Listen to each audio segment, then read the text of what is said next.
All right, welcome back to the IMNerd Podcast, guys. I'm your host, Freyway, and I'm here with my co-host, Kenny. Yo. And today we have one of the people that has done something that 99.9% of people will never do. It is already hard enough to win one YCS. In fact, I'd say that less than 1% of people who ever played the game have won a YCS. Imagine winning 2. Imagine winning 3.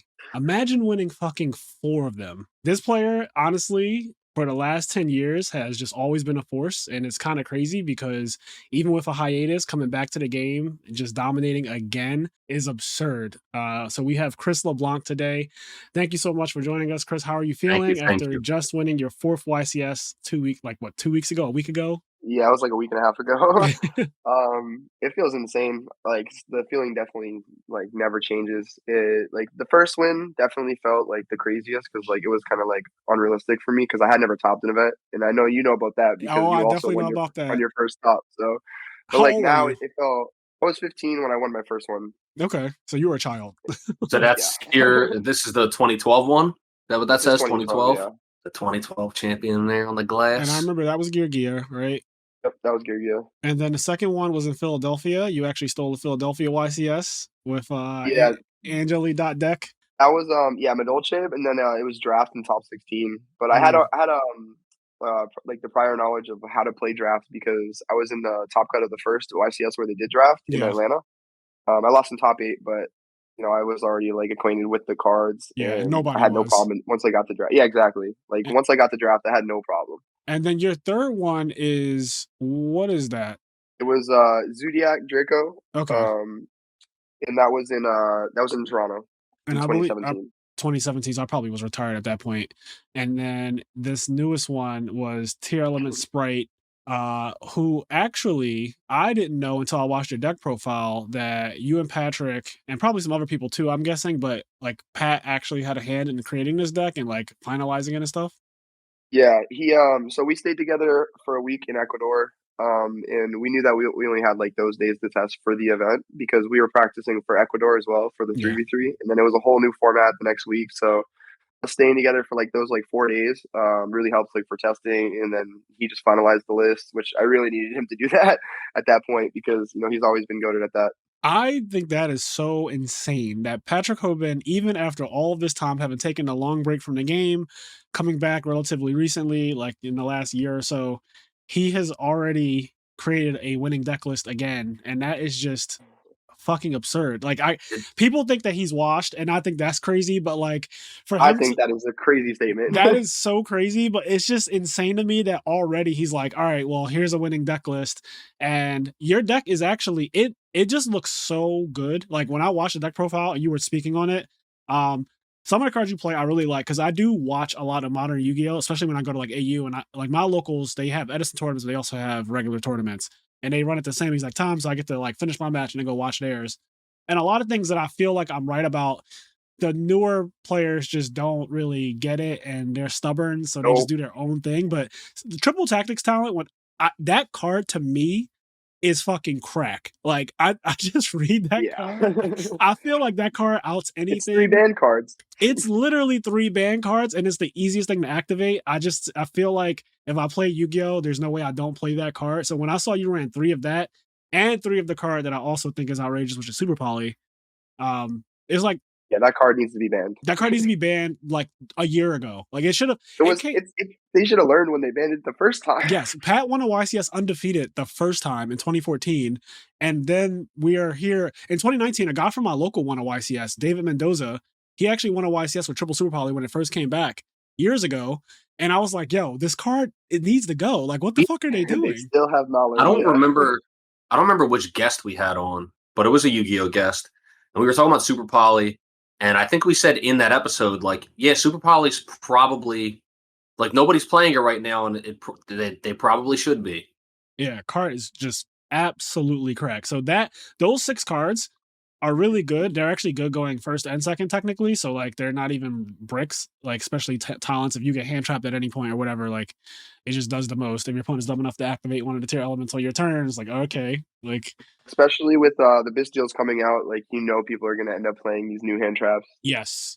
What happens when they do that to you turn one? I don't think I saw the interaction on stream or anything where somebody bestials you turn one and you have talents. Like, what do you usually go for at that point? It depends. There's like certain plays where you'd either go for the look at their hand if your hand is strong enough to take Yeah. away like their second hand trap, or like make them like not be able to play. Sometimes you go for the draw. Just depends like how your hand is in that moment. Yeah. But Do you most ever of the take time control? when it happens, sometimes, but it's very unlikely that I need to, because like I'll be doing tier stuff and then I'll just literally want to look at their hand and then like spin back the bestial or something. Gotcha. And your deck also did not main dweller, and I feel like everybody in the entire fucking top cut besides you actually did main deck dweller. You guys played Ibley. I don't know how popular that was, but that seems like some broken like tech choice. I don't know if Yeah, everyone was nobody playing was it. ready. Okay, it looked like, to me, it looked like nobody was ready, dog. Like, it just looked They like weren't. you came to the event with a deck that, like, yeah, people technically know about the deck, but they didn't have the right list. Exactly, and it was very comparable to Vanity's Emptiness and Dragon Ruler format, like when Pat had that idea. So Yes. I would honestly say like it was like hand in hand with that. Damn. So Ibley's that busted. Ibley, for Yeah. people who don't know, like, you know, it's, but you give it to your opponent back in Gumblar Dragon format, you give it to your opponent or whatever, and then like they can't play the game. They can't special summon. They can't use evenly matched. They can't use Lightning Storm. That was the biggest plus side, was the evenly matched, like, because that's really like how all tier decks lose, because there's not a lot of Omni negates anymore. Yeah. And you're not playing, unless you're playing like Carrot and like the Sprite tier deck. There's no real out too evenly matched. So every time I hear that battle phase, I'm just like PTSD. Like, Yeah. So basically, this deck was it was built in a way where it countered the one thing that you felt the deck was the most weak to, and Ibley kind of deals with all of it. It also just like destroys your opponent. Like they can't. yeah, it's an auto win in most situations, and people still don't believe in auto wins like in the current state of the game, which is like why you have a lot of good technical players like just playing these like basic decks, but they'll get far. But a lot of the time, the deck that will win is normally a deck that has like an edge, or like Yeah. a really big advantage going into like, you know, like how we saw Exo Sisters won the event. I was just gonna bring that up too. Like That's Exo like Sister, a huge example of that. yes, Exo Sister winning a YCS when there were 6 tier elements in top 8 with him and one like that. It's crazy. Yeah, like that's the dream match, right? Like that's what you want. If you were playing Exo Sister, you're like, I want to play against only tier elements, and now that's the tournament for me.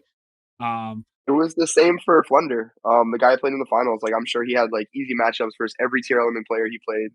Yeah, I mean he, you know, no disrespect, but it looked like he played pretty awful in the finals, if I'm being honest. Like I think it threw him off when I had like tried to use like Fenrir's effect, and Yeah. we started like tunnel visioning on that specifically. So that's why he didn't activate the effect of Toucan. And I understand, because like it was a very like it's a it new was ruled thing. very weird. Yeah.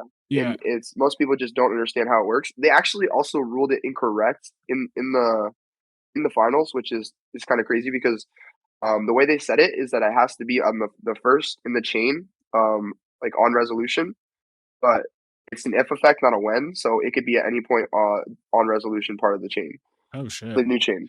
Yeah, so I found that out like 2 days ago. So So the card got better. yeah, it technically got better. Yeah.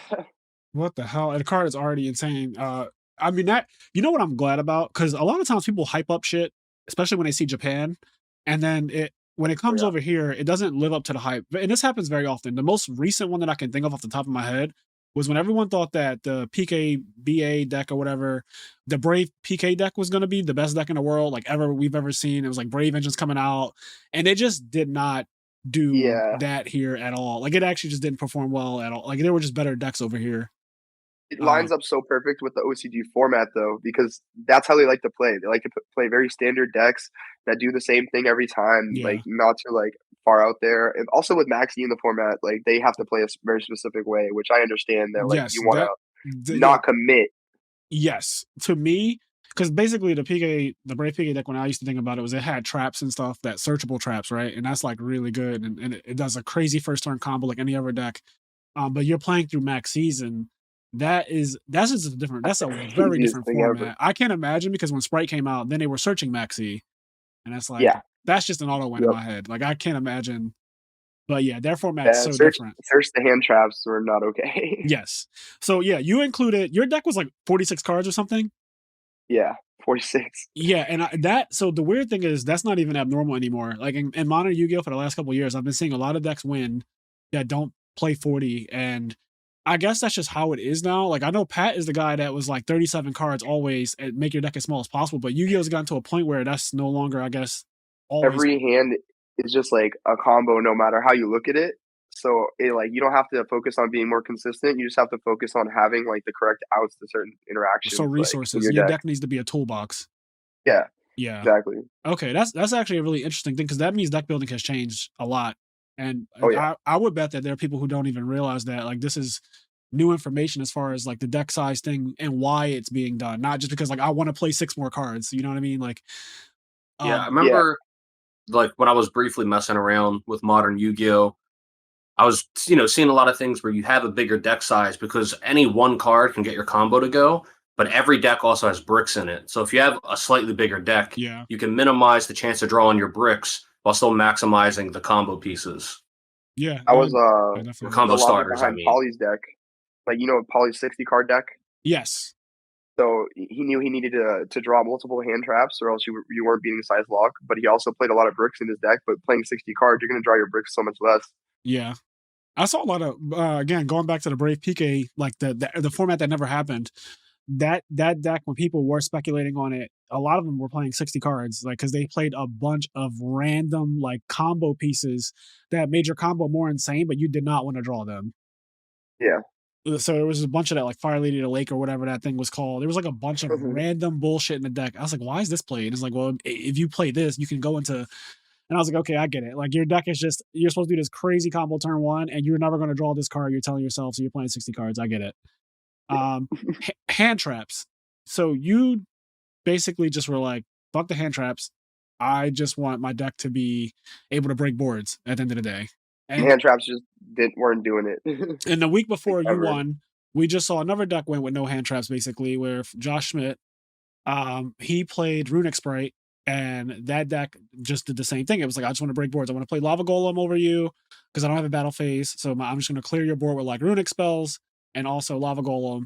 And did that influence you at all when you went to this deck building for the next event, even though the format technically is different because the tournament deck got even better? But like, did it influence? I definitely looked at Josh's list. Yeah. Like, and I was like basing like what I thought the standard was going to be. Well, me and Pat did this. We thought the standard was literally just going to be his list.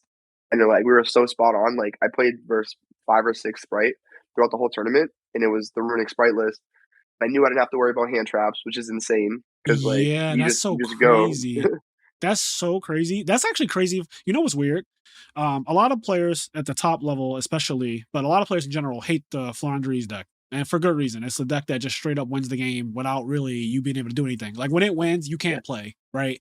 And so that really sucks because it's like I can't really even interact with it. They get so much advantage. It reminds me of Domain Monarchs back in 2016. Like when oh my gosh, yeah, no extra deck. You remember that? Like when that deck started to win, you couldn't possibly come back. They could be like, pick your next 5 cards. Like you can choose your hand.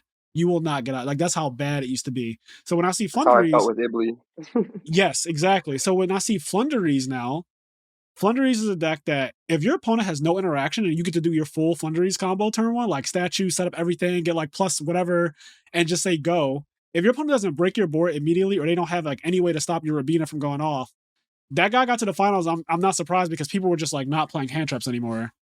Yeah, I literally like no imperms, no ash. Like you really don't have anything to like. No interaction. You just watch them play.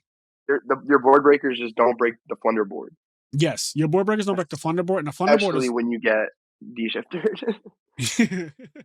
That card just opens up a whole new realm of possibilities for the Flunder player. Like they literally don't have to worry about so much. Like when I got shifted in the finals, I was like, damn, I'm really about to lose game 1. I was so happy though that you drew the Sprite part of your deck. Yeah, right. That was so broken. That was so fucking broken. I was looking at your hand, mind you. I do not play Modern at all, but I still knew as soon as I saw your hand, I was like, "Yo, this actually isn't as bad as it could be. Like, it could be game, right? Like, it could just be straight up like you lose the game flat out because your deck can't deal with Dimension Shifter." But I looked at your hand, I was like, "Actually, he's only playing one side of his deck this turn." Yeah, I didn't even have the tier engine. Yes, that's like you literally played one side. It literally was just right. Yeah. It was meant for you to win that event. I mean, you literally said to the commentator who asked you, like, how do you think this is going to go? And your response was so fucking good because this is your 4th win. And you said it's going to go the exact same way every other grand finals has gone. And I was just like... That was crazy. I feel like that was the one time I was like, all right, I have to say something. But... Yo, Perfect. And you said it immediately too. So I was like, yes, I need him to be feeling himself because you're going up against a matchup that's kind of like AIDS anyway.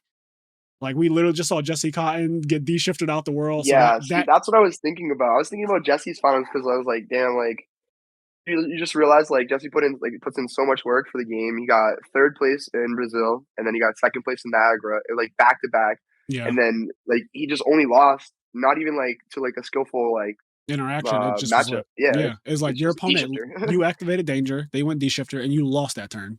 Yeah, and I just went to a regional in Catskill? Catskill, and the same Yes. thing happened. I got shifted and then shifted again. Yes, 2 I games in a actually row. watched that deck profile because it was only 3 minutes, and I was like, damn, this is the shortest deck profile ever. But I like that because for people like me, I like information to be fast as far as deck profiles. I hear people just kind of explain things that don't even need to be explained with deck profiles. So you got right to the point, and you were like, basically, my list is the same, but I changed a few cards, and I lost the Flunderies because that can just happen. I think if I ever play competitive in this kind of format, the deck that I'm scared of the most is definitely Flunderies because, again, when it wins, you can't possibly come back. It's like they have to misplay to give you the game when they start winning. Exactly.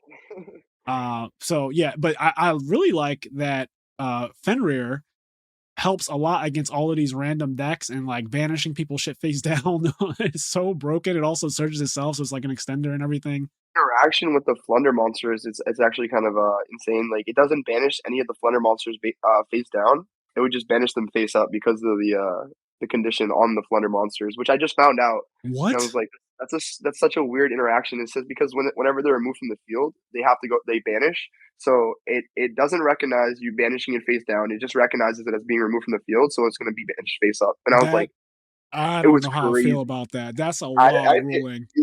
It doesn't make sense, like when you think about it. Because they just like they told me, I was like, okay. Yu-Gi-Oh cards tend to resolve fully, and then like whatever happens after that. So like in my head, how I would think it works is Fenrir would banish the Flunderies monster face down, and then where the Flunderies monster would want to activate its effects and all that stuff, it just can't because it's fucking face down, and nothing does anything face down in Yu-Gi-Oh. Apparently, because it's a condition, like that's just how it has to work. And I'm like, all right, I understand. It's not like an activated effect. Yes. It's kind of like BAs, how they just killed themselves immediately with a monster is not a BA on the field. Like they just instantly pop themselves. There's no activation. There's no chaining to it. There's nothing. It's just like that monster died instantly. So I guess from that perspective is like, okay, but still, I don't think many people knew that. And that it reminds me of like King Tiger Wangu. Yeah. He just instantly pops your guy. Like, all right, Dandelion, come out, pop, tokens pop, like immediately. Like, yeah. All right. You played 3 Griefs in your deck, right? And I want to ask you, because the way you talked about it in your deck profile, it sounds like people were not on that card. They didn't realize that you could send Rhino Heart and then summon Rhino Heart and get like full combo starter right there from just playing that card. That spell card seems fucking broken. And the way you said it made me believe that that was something kind of unique to your deck. Especially like people may have played it, but I don't know if they realized that they should be playing triplicate. Like you played 3 of it. Yeah, I looked at the deck list, and most of the people weren't playing it. A lot of people read it, even in Top Cut, which was like my favorite part about that card. I'm like, not in Top Cut, Chris. Not in Top Cut. Not in Top Cut. It doesn't make sense. Like the set just came out. Like I've had like 4 days to learn these cards, but nobody knows what these cards do. Yeah. So yeah, this. You know what I love about Yu-Gi-Oh? I feel like whenever the game has a drastic change, it's like the best time for good players to win. Yeah, I agree. I think we definitely have the advantage going into an event where people have like less knowledge of he said format. We. I like that. But yes, I think the good players have such a huge advantage. And this goes back to like the old days where like Jeff Jones would just have like some deck that's ahead of everybody. Come up with some like when he came up with the quick draw dandy deck. Yeah, it's like nobody has that deck. And the crazy part is he posted that shit on Duelist Grounds of all places. That's like, crazy. I didn't even know that. Yeah, he posted it and was like, that's the thing. Like Jeff is his legacy is so insane to me because he's like, I am going to win this tournament. And at the time, that was the biggest Yu-Gi-Oh tournament of all time. He's like, I'm going to win this tournament.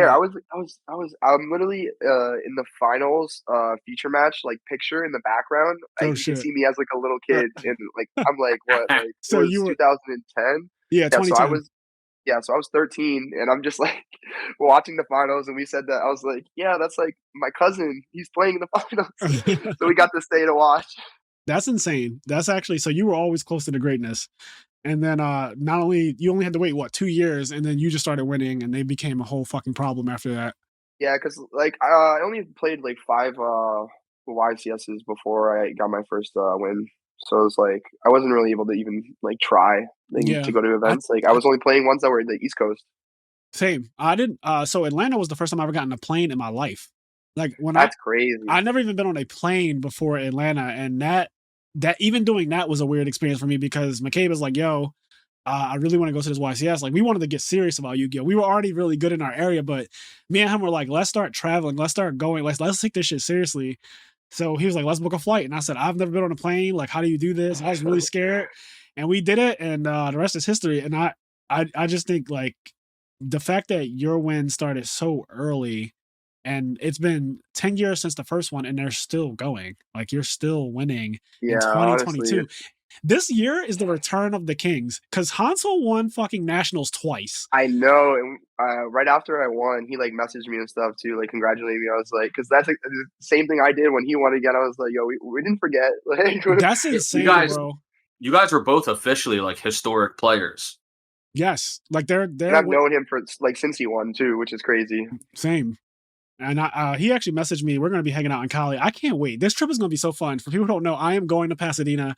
No, I am not playing Modern Yu-Gi-Oh! I will be playing Edison, but I'm going mainly to hang out because my best friend literally paid for my whole trip as a birthday gift to me because this is like my birthday month and everything. So I got a free trip to California, like hotel, flight, everything paid for, and I want to see everybody. It's been so long. So if you see me at the event, if you see me walking around anywhere in California, just like feel free to say hi, talk about the podcast, whatever. But I am going to have fucking fun, and I hope I low-key want Chris to go back to back like so bad because that would just be like another thing. I do too. But also because Chris, you're in such a unique position. There are not many people. The list of people who have won 4 fucking majors, like, is so small. It's so outrageous. It was like Philly Luna, Billy 4 Break. or 5 people. Yes, it's like Philly Luna, Billy Break, you now, Andre Torres, and Alejandro Vivaldo. Oh, I actually do not. I do know him. Yeah, he's a national champion from Mexico, right? Is he? Maybe I don't think he won. He might have won WCQ. Yeah.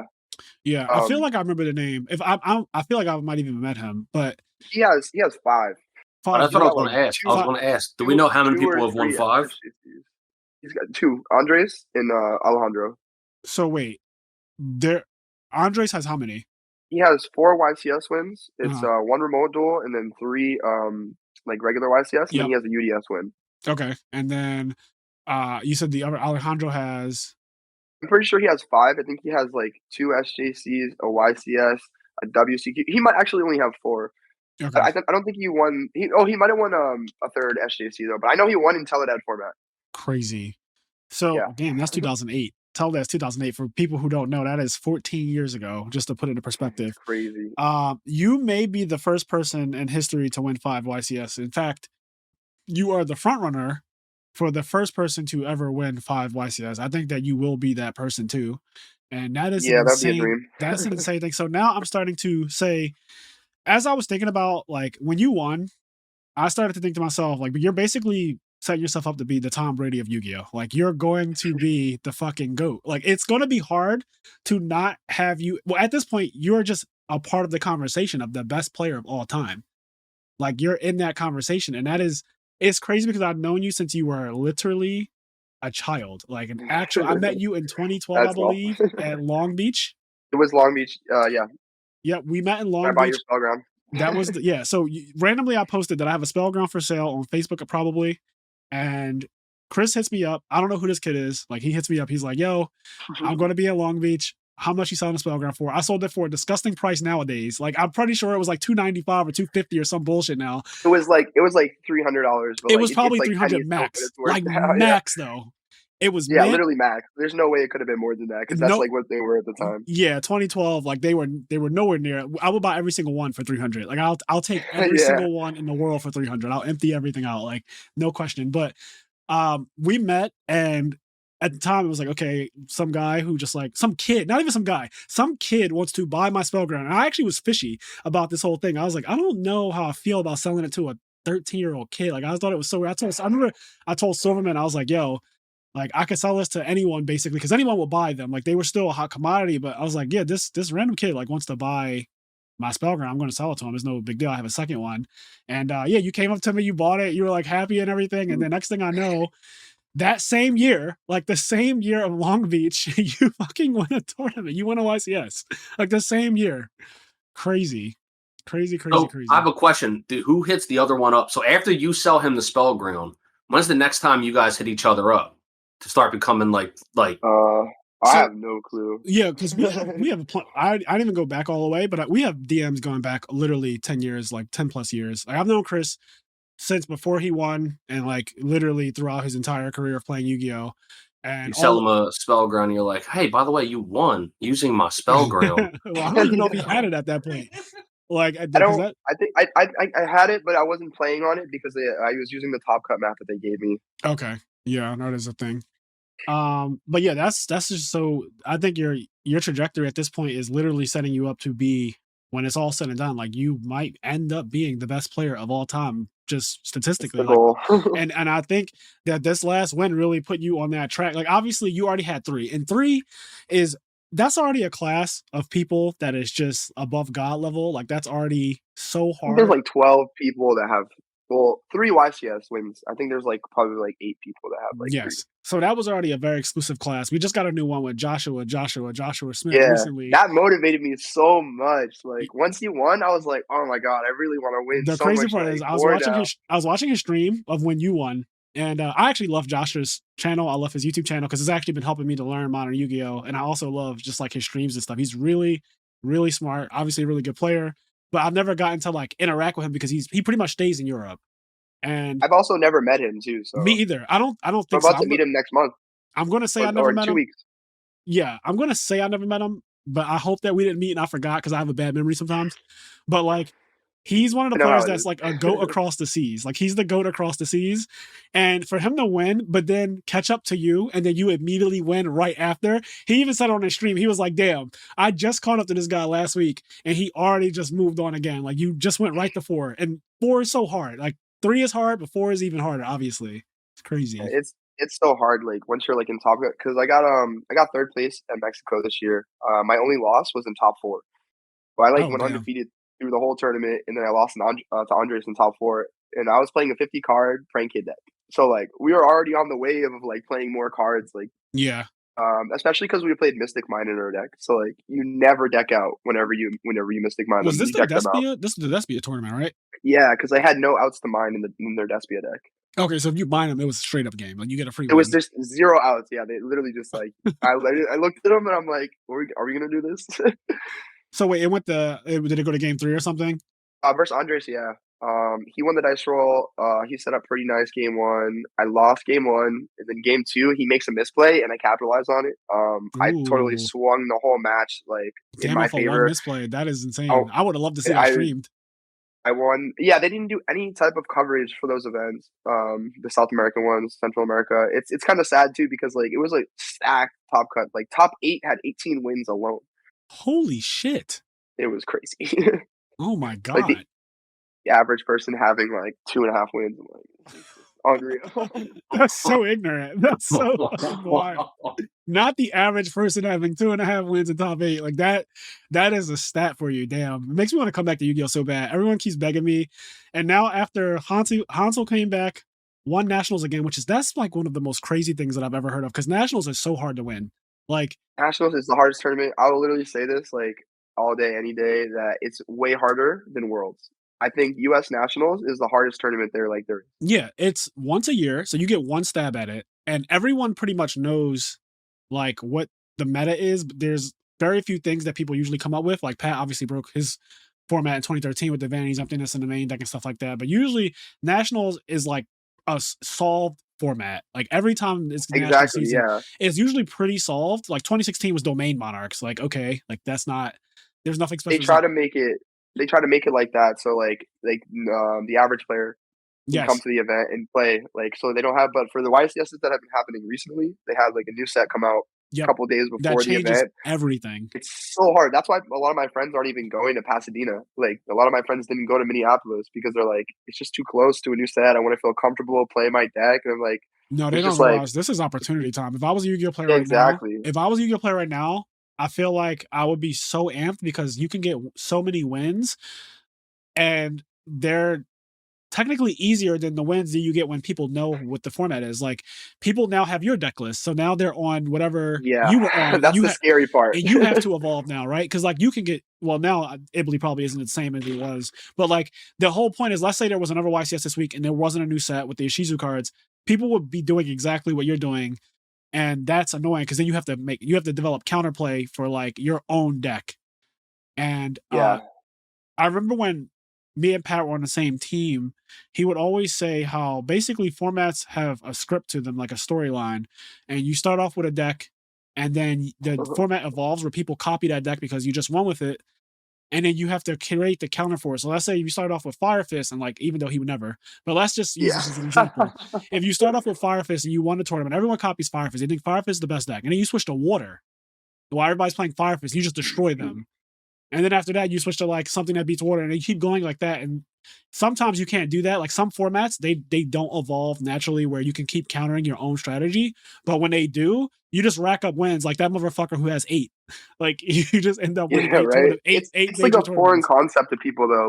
Like preparing for like to play versus like your deck after an event. Yeah, not many people have that really experience. Just don't understand. Well, most people, I mean, honestly, don't have the. Of course, most people don't have the experience with playing against their own deck because they're not as influential as like people like you and Pat and Jeff and Billy. Like, it becomes hard at like a certain point where you literally have to be cautious of like who hears your ideas. Like, did you hear what happened to Joshua Schmidt before he won the tournament? Actually, someone recorded like him writing his deck list or something, right? Yes, and they spread it out to the venue. I think on Friday or maybe Saturday morning, but like a lot of people knew about his deck before the tournament started, with enough time to change their deck. It makes sense that like that wouldn't be as like influential as like if they knew about our deck before the tournament. Yes, because like his deck was very basic, like it was very well constructed deck, but like it wasn't anything like that far out there that you could really like The one thing like that I thought was the one thing I thought was crazy was the main deck Lava Golem triplicate was really good, obviously, and the Mannequin Cat, I think it was, with like the whole toolbox. Not to say that these things are like completely unknown. Mannequin Cat was crazy for that event. Mannequin Cat was wild.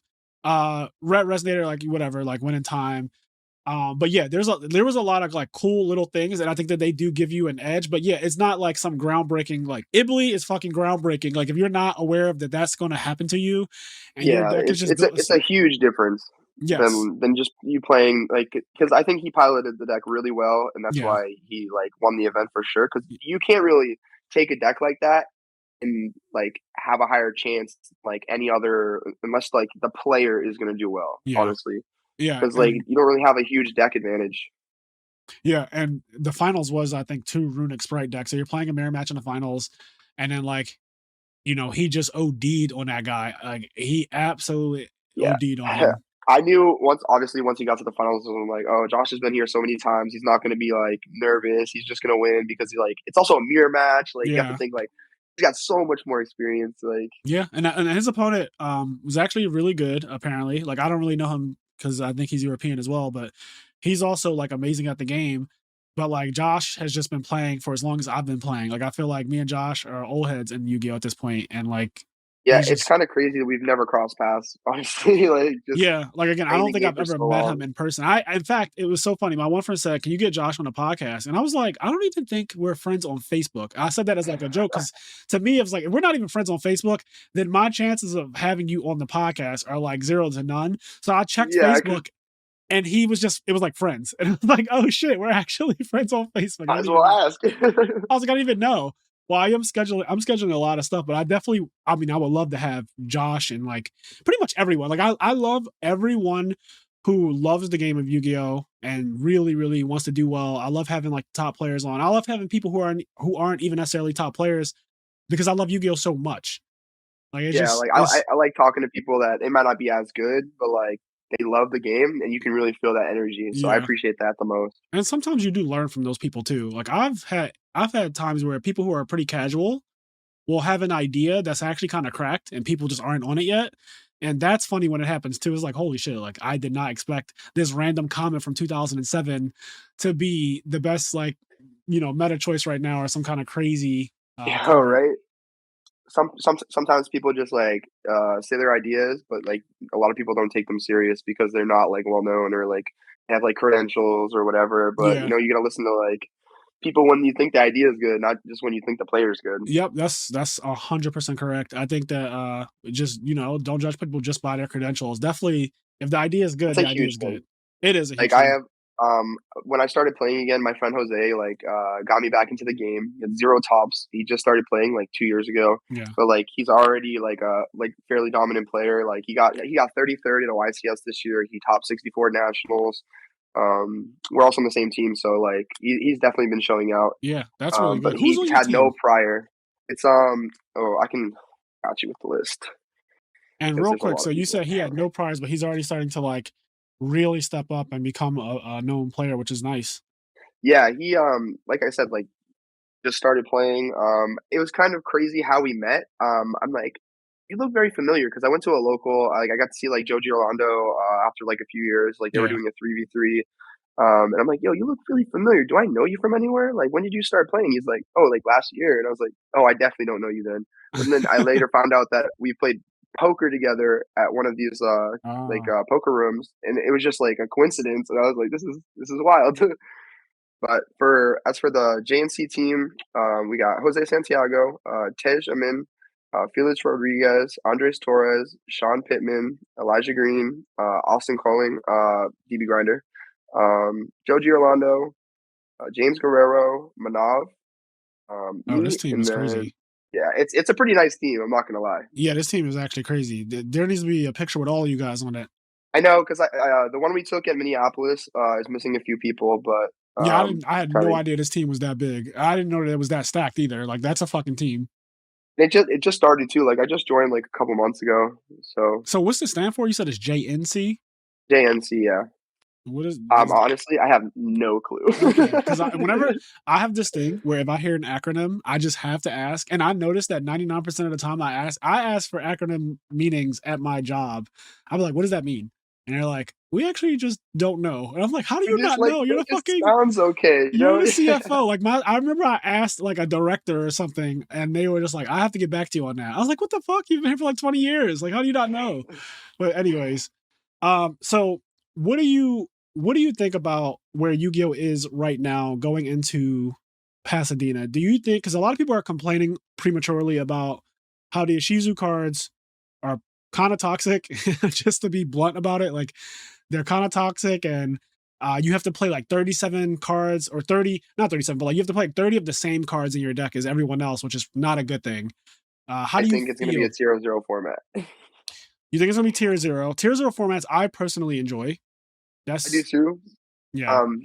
It's really just going to come up to like techs. Like tech choices are going to matter so much for this event. Going into it, people will know that everyone's going to be on Shizu tier. Yep. If you're not, you just have a huge disadvantage versus the deck, obviously, because like you're just going to get mill 5. Like Yeah. you literally just cannot like afford to let that happen unless you're playing a card like D Shifter. Yep. So I think we're going to see not a lot of diversity when going into this next event, but it's easier to prepare for. But then again, the Ishizu cards like by themselves are a hard enough engine to like play against and like figure out how to like deal with them because they're so versatile. Like you can special summon them, you can interact with the graveyard, you can mill cards to interact with your deck more. Like they're all just like very heavy impact cards. So have you been playtesting a shit ton already? Yeah, I've been playtesting a lot. That's why it's been hard to like release content. I went to this regional, like I said, in Catskill. Just been playing Yu-Gi-Oh like every day. But Yeah. that was also before I went to Ecuador and Minneapolis. Like I was just playing every day. I feel like I tested like more than I have in the past, like since I started playing again.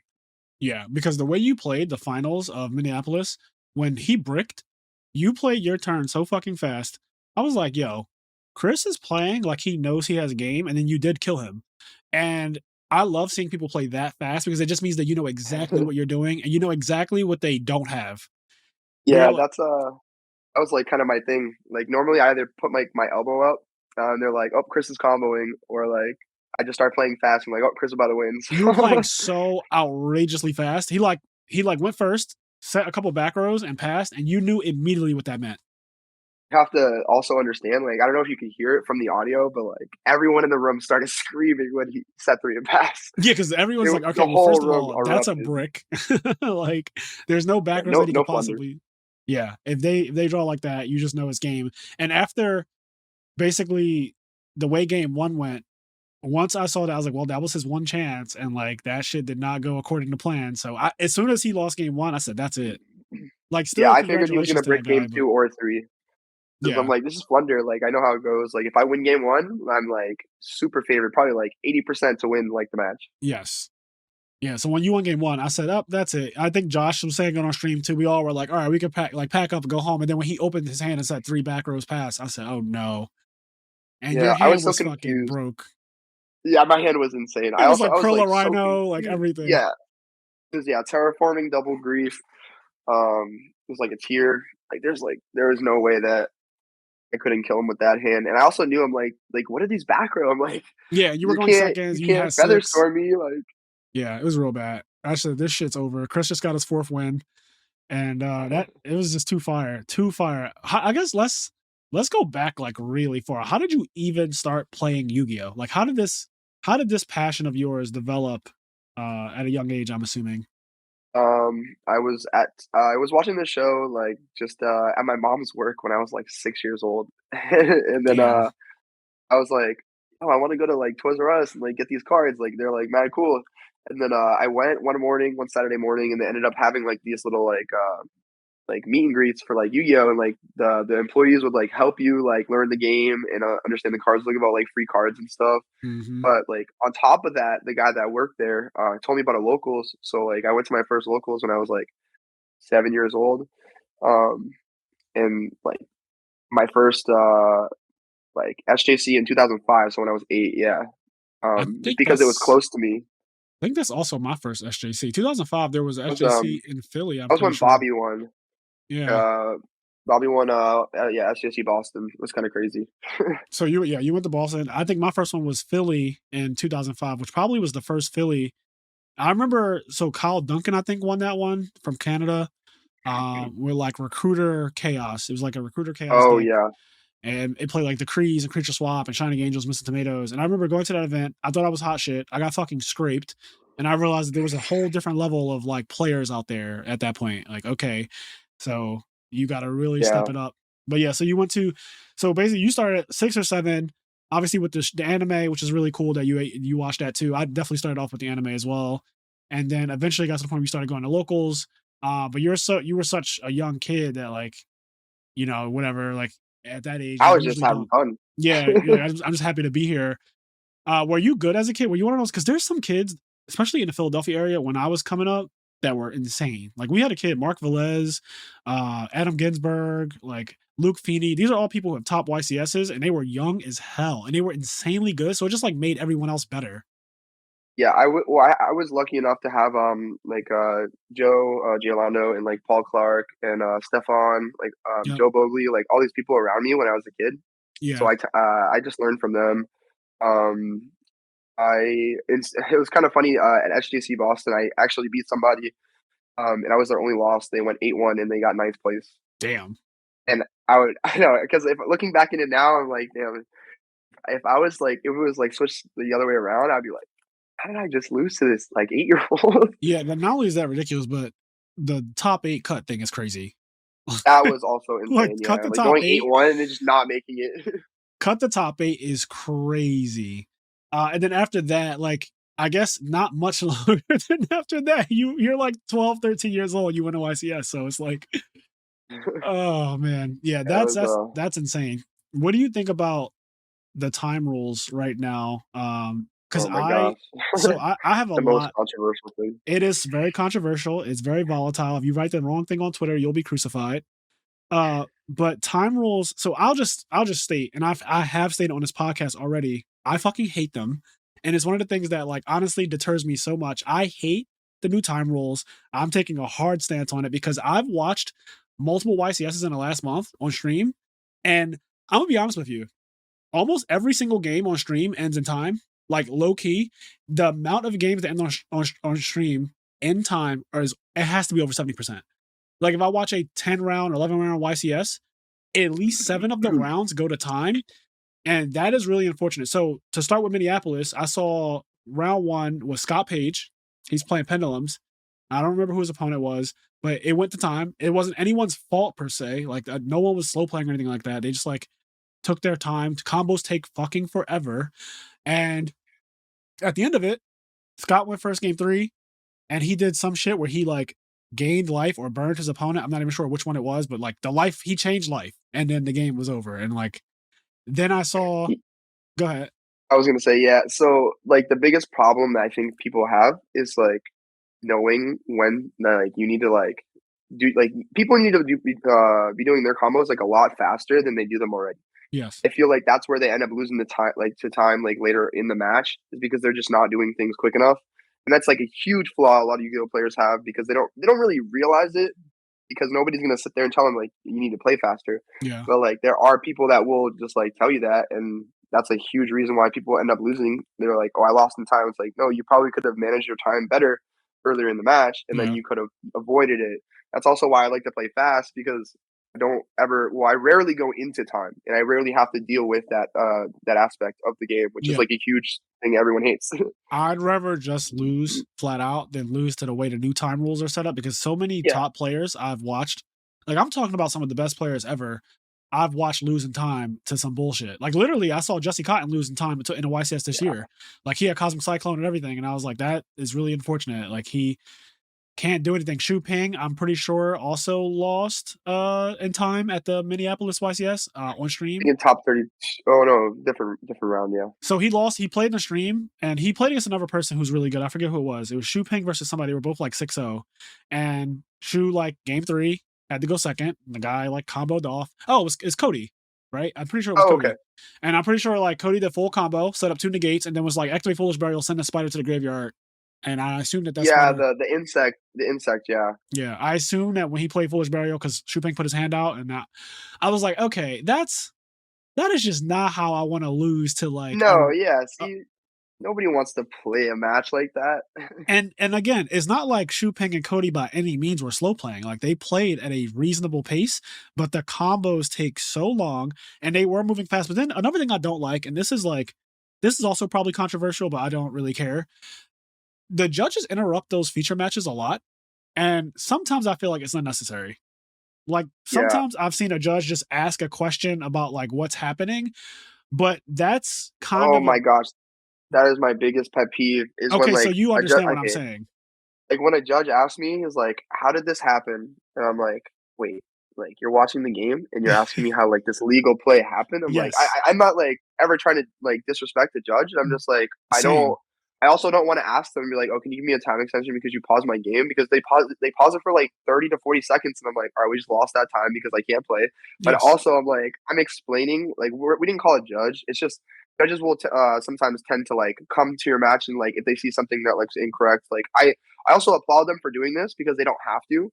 But, like making sure that like the integrity of the game actually stays. They want to make sure that the game. I appreciate that part. Yeah. But that said, if they're trying to maintain the integrity, which is good, they should also still maintain. They should extend the time by the amount of time they pause the game because that's going to maintain the integrity of the game. Yes. But apparently, so there is it's in the policy that anything under a minute you don't get added time. So I understand where that comes from as well. But it's normally just like the 30, 40 seconds that like I just want back. Yeah, that matters. I've seen people literally fucking going through the deck, scrambling and shuffling really fast and trying to put monsters on the field and enter battle phase. And they're like those 40 seconds would change everything. I've seen people lose. Yeah. A big thing people don't understand too is that you cannot just skip phases just because you want to win in time. Like people will do this, like try to do this to me all the time. They're like draw phase, standby main, and then like they'll like summon a monster and be like battle phase, and I'm like, whoa, that's just not how the game works. Yeah. Like, you have to interact every phase because you do it when you sit down and you play a game of Yu-Gi-Oh. You go draw phase, standby main. Like you say this every time because you need to announce your phases, and people will literally just think that like, oh, you're just gonna get like these extra phases just because you want to rush me at this point in the game. But so if I have responses, like the game's not going to just go like how you want it to go. Yeah, that makes sense. The time rules are cutthroat as hell. It's honestly brought out some really ugly shit in the Yu-Gi-Oh community. Like, Yeah. like me being an outsider and watching, I just see a lot of scummy stuff that it really just triggers me. Like, we all know what It's goes so on. scummy. Like It's so many so people scummy. just scum their way to a win, and like this is why I'm, like I said before, like a huge, like I'm very much against like going into time ever. Yes, So I like really just and want I to know you're avoid like that it. too. We've played one time, I'm pretty sure at YCS Providence 2016 when I was playing the Cosmo deck with Demise. I think me and McCabe played that deck and top with that shit. And I forget what you probably playing BA because the BA was the best deck for sure. Yeah. And like we played really fast, but I remember you even saying like, "Can you speed up?" And I was like, "No problem." like, I do the same thing to people. You need to be comfortable with like not rushing your opponent, but you need to be comfortable with telling your opponent to play at a better Just pace. keeping the pace, keeping the pace at the same, and like you can tell certain times where like it's like a stretch or someone's like thinking like extra hard, like even like when they get like a slow play warning or something. Like I remember I was playing a Sala in top 8 of Guadalajara this year, Yeah. and like the judge gave us both slow play warnings, and I'm like, don't worry, dude, I know you're not slow playing. Yeah. And he said the same thing to me afterwards when I got the slow play warning, or it was vice versa. I got mine first, and then he got one right after. I was like, this is just. I've seen some of those too that are outrageous. Like I've seen some literally 20 seconds have passed and they're like slow play warning. And that's just not okay. Like there's just sometimes where I think people don't realize how much time 20 seconds actually is. Like it feels slow if you sit there and count to 20. But like when you're watching a match, you might not realize that even though the guy's like looking at his hand, looking at his graveyard, like that's necessary. Like these decks are complicated as hell. And like I just don't think that people should be getting slow play warnings when they aren't actually slow playing ever. Like obviously that just goes without saying. I'm glad you brought that up because like that's a huge controversial topic about like what is too much time in between making a play. Yep. So normally when people like judges will watch me, they'll give me a slow play warning for something that another person would not get a slow play warning for. Because you typically play fast. Exactly. Like the pace that I'm normally cool. playing at, they look at that pace and then they judge like if I'm slow playing or not based on that. I'm like, well, sometimes I do just want to think a little bit longer on a play, but I do play like inherently like fast for that reason, so I don't have to deal with stuff like that. But then all of a sudden they're like slow play warning. I'm like, because I took the normal allotted time. Like, I think you're actually right, and I never really thought about it like that. I have almost never gotten a slow play warning. I might have gotten 2 in my entire life, and I am not a fast player at all.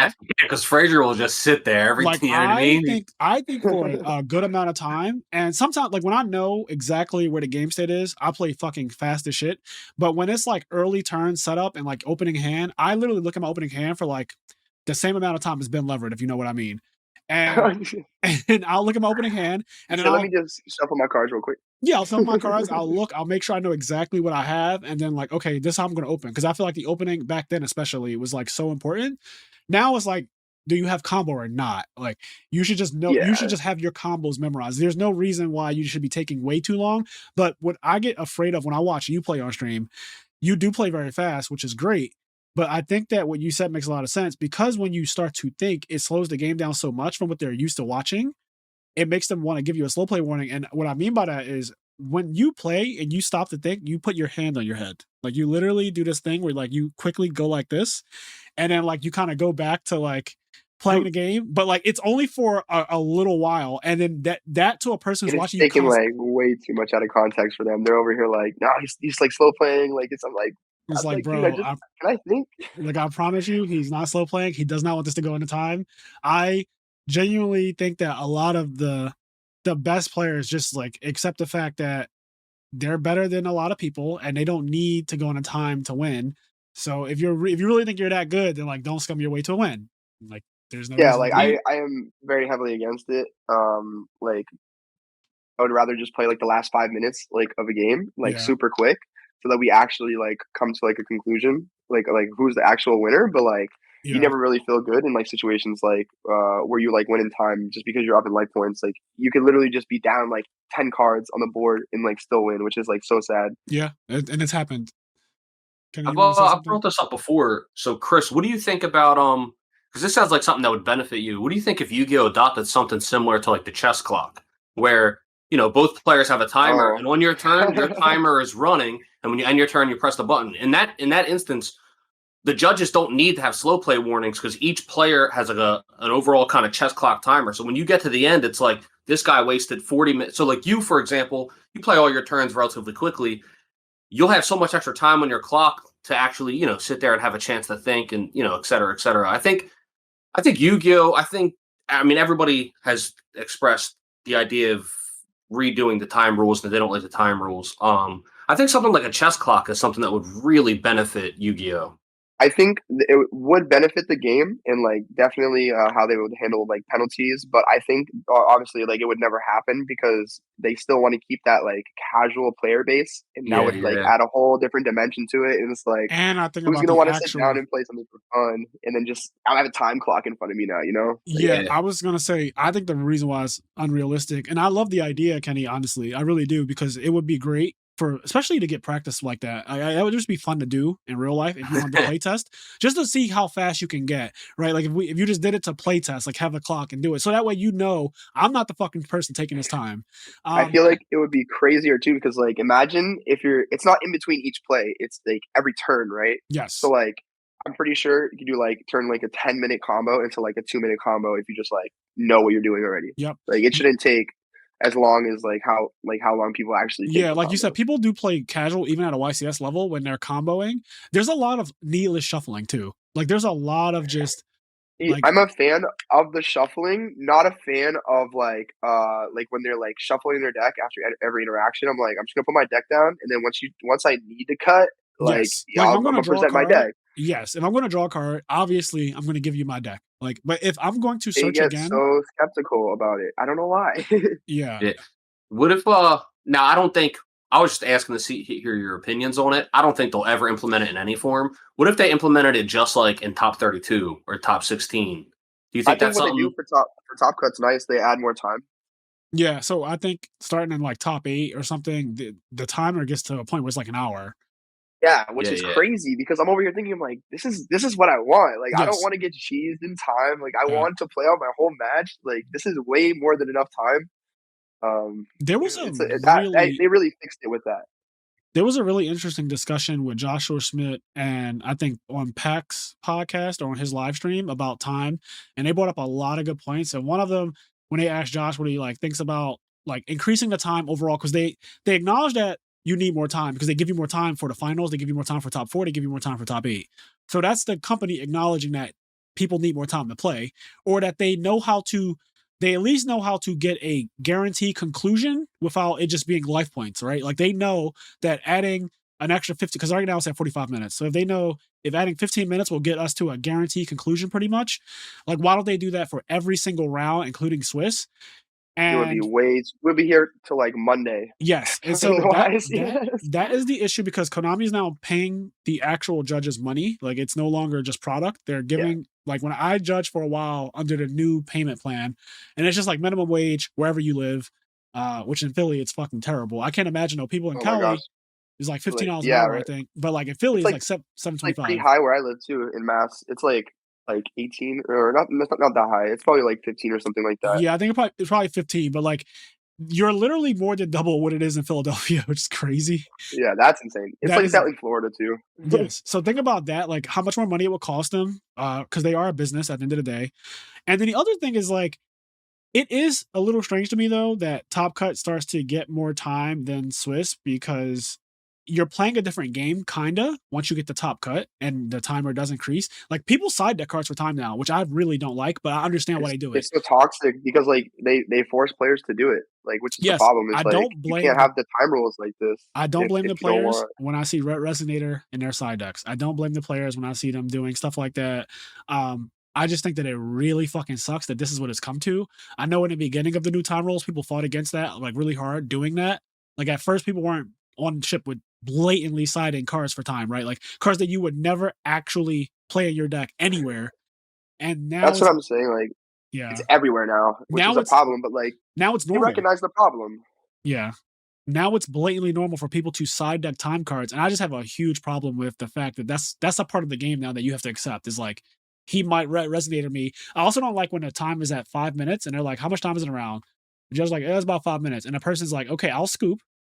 I'm going first." Yeah, and you're just like, all right, well, I lose. And that's literally what happens though. Like, again, I'm not blaming these players, but when Shuping and Cody's game went really long, like it got to a point where it was like, okay, time is called, or time is about to be called. Let's go to game 3. I'm going to go first. Cody did full combo, sent the spider.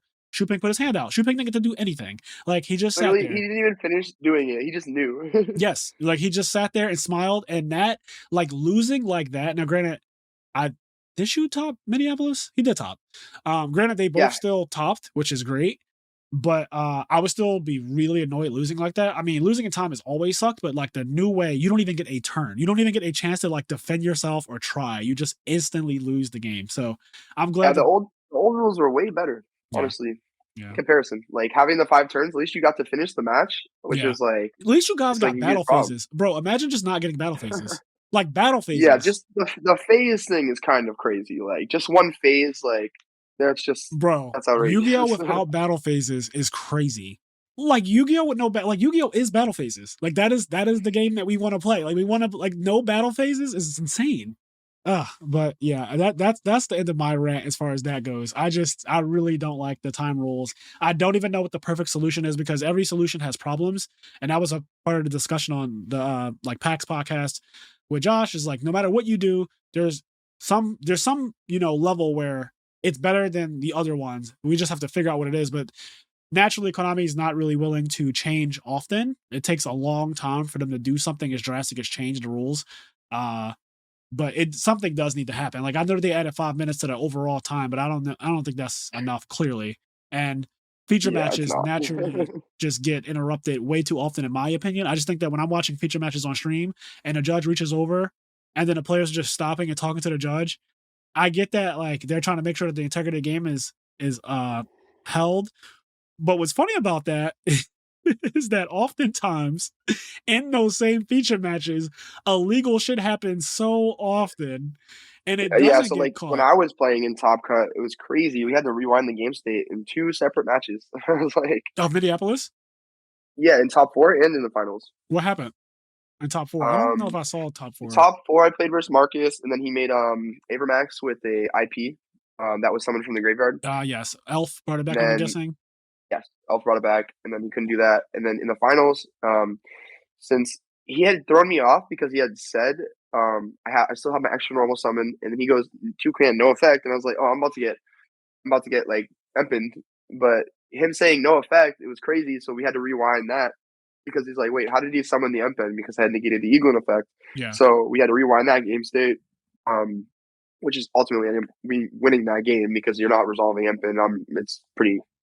Yeah, the game's over. Straightforward. Yeah. Like as soon as that happened, everybody was like, "Well, that's just game. Like that is just." I couldn't even believe it happened, honestly. Yeah, because even though you started out, you got shifted or whatever, and you drew the sprite side of your deck, even with all of that, you could still lose that game. Yeah. Like even with all of that, I was like, damn, Chris's opening actually wasn't that bad against the shifter because you just blatantly didn't have tier element cards. But like 0 tiers. But like even with your turn 1 board being kind of like whatever under a shifter, it still wasn't enough to win the game if his hand is just nice.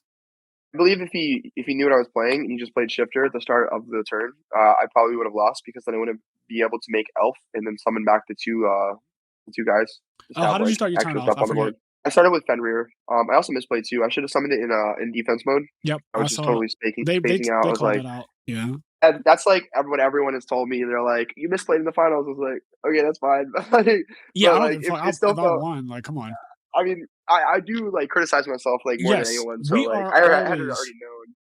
Yes, we are always our biggest critics. But like at the end of the day, everyone misplays, including like again, I watched 2 YCSs in 2 weekends. So I watched Josh's and I watched yours. And Josh also misplayed in Top Cut, and he acknowledged it, in his stream and everything like that. And it happens. Playing perfect, the whole tournament is so hard. It is now. It's just impossible. Like it's almost impossible. We gotta call it what it is. It's actually impossible. Even if you went undefeated and won the entire event, which very few people have done, even then you probably still misplayed at some point. Like there's no way that you played perfect like your whole tournament because like there's so many rounds, so much information. Yeah, we're not robots. And that's Patrick what makes is though. Patrick is not, but he's not with us. Patrick is like on a different plane. He's just a different. Yeah. That is just a different level of Yu-Gi-Oh player, and like you're actually reaching that level, and that's what's fucking crazy to me, Chris. Is that I watched you go from being a little boy to now having 4 wins and possibly being the first person to have 5 YCS wins. And I mean, the sky's the limit. It could happen this weekend. It could just be you this weekend. Good. Like if you get in the top cut, all bets are I know off. I'm gonna feel real comfortable if I'm in top cut. Once I get there, I'm just like a whole new person, and like it's like a refresh. And we know what happens if you get to the finals. Like Same thing that always happens. We literally know the ending. Like if you get to the finals, it's over. Yeah, I'm still surprised that I haven't lost a game. You haven't lost a game in the finals?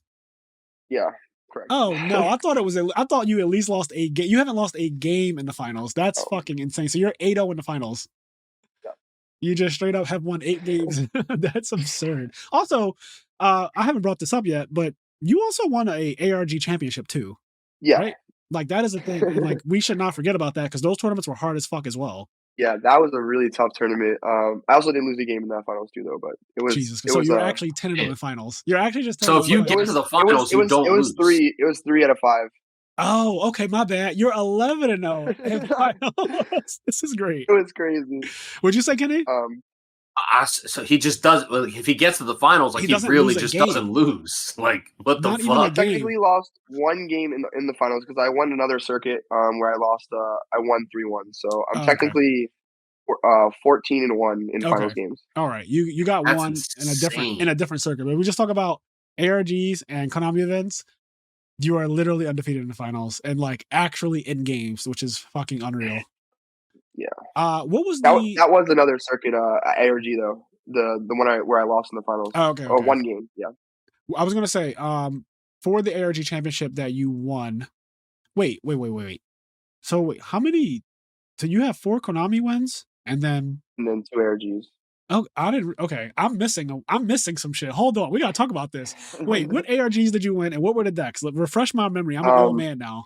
I'm a dark sage. So Pat built the Clown Necros deck. I went with that, the 25K. So Pat has been. I need to talk to Pat. I need to come back to Yu-Gi-Oh.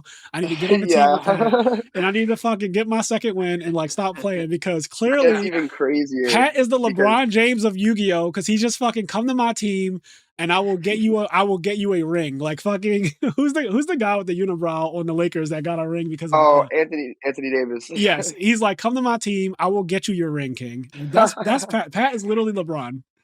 It gets even. You're not even gonna believe what I'm about to tell you though. It gets even way crazier because I won the other ARG Circuit Series with the deck Pat built, the Draco Zoo deck, and then I won the YCS 2 weeks after that Circuit Series in Toronto. So I won the ARG and then the YCS in this like same 2 week period in 2017 when I quit. Oh my god! Why'd you quit? We need to talk about that too. What happened? I just like felt like I wanted to do something different. Like I wasn't feeling as great like about the game like anymore, especially because like Lynx came out. Yeah. And, like I had played the first event with Lynx, like that was Toronto when I won. But like I knew like the master rule. Yeah, I literally quit after winning a circuit in the YCS. I was just, but they also changed the game. They changed the game a lot. They made it the master. I think it was Master Rule 4. Oh, dude, that special summon from the extra deck rule. Yeah. Yeah, like I'm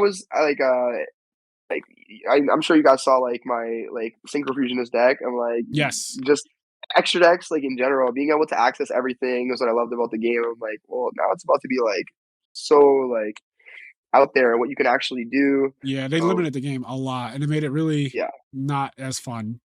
So yeah, it was so you just were like 4 years I quit. Damn, I did not know that you took such a long break. Like there was a period where I just, noticed that you weren't in the top cut of every event, but I didn't even realize that years had gone by. Honestly, time has been so weird with the pandemic and like, oh yeah, just like everything. It's messed everything up. Like no events. Yeah, my concept of time is also fucked up now because usually, I don't know if you do this too. I feel like a lot of the top players have, where you track your life by Yu-Gi-Oh events. And what I mean by that is I know 2012 was you winning with Yugioh in Providence.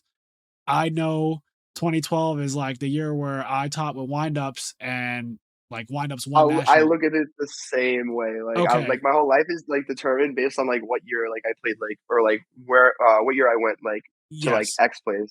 Yes, it's always like, okay, 2014 is Necros because these were the events, and like 2015 is like, BA and all of it. And I literally my whole life is chronological or chronological order based on Yu-Gi-Oh. Like that's how I can tell what year it was and like what was going on in that year. And Yeah. now because I don't really play competitively anymore, it's harder for me to track these last like 5 years because I've been retired for like 5 or 6 years now. And it's really gotten You're over hard here to like, what year is it? yeah, I'm like, Like, God damn it, what happened in 2017? Like, what was 2018? 2018, I'm like, okay, that was Goki, right? And then I'm like, okay, what was 2019? I'm like, I don't even remember 2019 at all. yeah, I literally wasn't keeping up with. I tried to keep up a little bit in 2018, but then I just like wasn't doing it full time. So I'm like, this is not the same thing. Yeah, like when I first started watching people play again and they were talking about Adamantipator, I was like, I missed that entire section of Yu-Gi-Oh! Like, I have no idea what those Yeah, cards do. but it's honestly, I think it takes like a whole year for you to come back into a format to where Yeah. like you're not like asking everybody like, all right, what does this deck do? Because like, it was like a Yes. deck from like last year. You go to YCS, you play all these different rogue decks still. Even like Sky Striker, like I wasn't playing when Sky Striker came out, Yes. You know so that what was like though? a prime example of that. You said earlier in this podcast that you feel like this is about to be a tier 0 format. I've heard that repeated by a lot of people. And probably is like the best opportunity for somebody to get in the game if they're going to try to like grind it out. I actually agree. If everyone's playing the same deck, it's probably way easier to learn the format than Yeah, it's going to be. because I tried to see if it was reasonable for me to come back in 2021. So 2021, I started going to locals again. I just randomly decided, you know what? I've been in the house for 2 years. I want to get the fuck out. I started going back to locals when they opened, and like Silverman was there. McCabe came back, and McCabe actually started playing Modern Yu-Gi-Oh! I was like, okay, if he's playing, you already know, I probably got to play too. But I said, I want to see how you do first because you're the GOAT. So if you can do well, then I can do well. But if you struggle, then I feel like I will struggle because we're basically the same person in the way we think. He came back, and there were 20 different fucking decks. In 2021, there were literally 20 different decks, and they technically could all beat you. And like theoretically, sure, there was like 4 of them that were really good. You had the Drytron deck, you had PK. There were so many decks. There was I got so much knowledge I had to. I hated it. I got so intimidated because you had to read so many different cards from all these different decks. Like somebody's playing fucking Adagnister at my local and he went undefeated. And I'm like, what does that even do? You don't even want to read all of those. I didn't. He's like, they basically all do the same thing. I just keep link climbing until I get to this towers monster. And I said, okay. So like if you draw your field spell, you summon towers, right? He said that's exactly what it does. But that was just one of the 20 decks. Like that was one of them. And you don't want to get cheated. So you really technically have to learn like all of these different interactions because you might get cheated if you don't. So that was intimidating. McCabe would play his rounds at locals, and every single round at my local, because we just have a bunch of different types of people, they all play different shit. So every round he had to read different cards. And it just got so bad that he was just like, you know what? Just do your turn. I don't even care. And I laughed. Yeah. Me and Steve would like laugh. Like, what's your end board? Yes, like create your end board with your hand. I'm just going to trust you, and I'll just try to break it and play through it. And I said to him, I said, you realize we'll never, ever play Yu-Gi-Oh! Again at this rate because we won't read cards. If you won't read cards, I love telling them to read it to me. Yeah, like exactly. That's what he was doing. He was like, what does that do? And I said, that's so bad too. Like that's so bad. Because they can't lie, but like back in the day, they probably would have lied to you about what it did. Yes. Also, like people genuinely just don't have to fucking tell you. They could just be like, you read it. Like you figure out what it does. It's crazy. It's crazy too because like I've heard some like ridiculous things where people are like, "Oh, I can't read." I'm like, "You're not just saying that you cannot read right now." Like, that's awesome. I can't read is insane. Like that's insane. It's like you got a whole deck in your hand and you didn't read any of the cards. I can't read is crazy. You know what? I also like now that you said that I can't read thing. I actually love that Yu-Gi-Oh! For the most part, players have stopped using foreign cards. Like there was a phase where there was a phase where people had to have like every single thing foreign, and everybody was on that wave. And it's slowly gotten to a point where a lot more people are just like, fuck that. I don't want my shit foreign. I just want it to be in English because definitely true. Also, English cards are worth more. Oh, that's a fact now? Like officially English cards are worth more 100% fact, yeah. Okay. Is that just because like the currency exchange has changed? Because I know that the euro is I believe it's a mix of both. Yeah, I think the euro might be under like the USD right now. I don't remember. I think it is. I think it actually is. But so I think that has a part in it. And then I also think for collectors, a lot of the old collectors or just people that want to like invest in the game, they buy English prints of the cards. And that's just like it's been a huge thing lately because I mean it's obviously a commodity to buy like high rarity cards, but like nobody's gonna end up buying like like a Starlight, like IP Masquerena, right? The difference is like $1,800 for an English print one, and then you got the Euro prints, like foreign, all like 800 to like $1,000. Wow, that's a It's like huge difference, yeah. Yes. And that's like with collector's cards like that. Like a lot of them have that downfall in another language. Yeah, so that has just made Yeah. English cards more desirable. I'm happy to hear that because honestly, when people will play a foreign deck of a new deck, I hated that. Like that is so. See, I'll play like the core, but like nothing like crazy to where like, oh, you need to read this card. I need to be able to explain it. But like Yeah. all the tier cards, that's different. Yeah, Because like if they don't know the tier cards, Yeah, people should know the tier cards by now. But it is fucked up when you have a deck that's obscure and you're playing a foreign copy of it. yeah, like you shouldn't be playing like adding misters. Exactly, like exactly. four of those. Like, Yeah, somebody's gonna ask to read them. there was definitely a time when people just were on like a German wave. Like I swear, the most expensive cards at one point were German prints. It's me. I'm niggas. Like, I was the niggas that was on the German wave. Like it's literally me. German cards were just so popular. I literally had Kristen Carnichten virus, like Crush Card virus, German. I have fucking Finster, Der Waffnetter Drasha, like the Dark Arm Dragon. Like I had so many fucking German cards. I thought German. You couldn't tell me German water wasn't the best tasting water in the world. Like I just thought you German meant the water deck. No. But like low key though, yes. Low key, yes. The German ulti water deck also looked better because the German cards are darker. And German Dark Arm, like going way back to 2008, 2009 or whatever, German Dark Arm, German Judgment Dragon, they looked so fucking beautiful. I think even right now, I still think that the German cards look better from the older days. Like I don't know what they look like now, so that's why I'm saying that. But like the older German cards just look so fire to me. Even still right now, I'd rather play a German first edition or ulti Dark Arm Dragon or German Judgment Dragon. But like I don't want the hassle of somebody asking me what my cards do in 2022 because having to give translations or explain to people is like kind of ignorant. That's why, like I said, I'll keep it like simple with the cards that like everyone knows. But like this is like an example of like a German like Rhino Heart, right? Yeah. It just looks. You can tell that like the difference. Yeah. It also curves in a better way than like English cards would curve, which is kind of cool because like English cards tend to curve like the opposite way, like this. Do you have people ever asking you about translations? Like in Minneapolis, they ask me. They should just tell them. Nobody ever asked me. We all have cell phones. A translation. They didn't ask me for translations, but they did ask me what the card did. And then I just start telling them, and they're like, "Whoa, he recited that kind of quick and like without any mistakes. So he must be like telling the truth, you know." I used to be an encyclopedia. I kind of still am for older stuff, but I used to be an encyclopedia for Yu-Gi-Oh cards. Like I could verbatim say. I mean, Kenny knows when I play Edison format and shit. I'm just like an actual little library of knowledge. Like you just know every single thing. I love being that like pillar for people to be like, yo, like like for rulings, even for like card text, how things, just anything. Yeah. You know, that's a good point. You brought up rulings. You in this podcast alone have told me like 3 or 4 rulings that I had no idea about. Everyone's in for a surprise this at Pasadena. I'm gonna let you know right now because with the Ishizu cards and how the chain links resolve, nobody's gonna be like on top of it. I'm telling you. Yo, Shu actually wrote a Facebook post a little while ago. Shu Ping wrote a Facebook post and he said a lot of people are about to experience some really difficult Yu-Gi-Oh that they're not prepared for, and it probably will make them not like the game as much just because of like how hard it's about to become unexpectedly.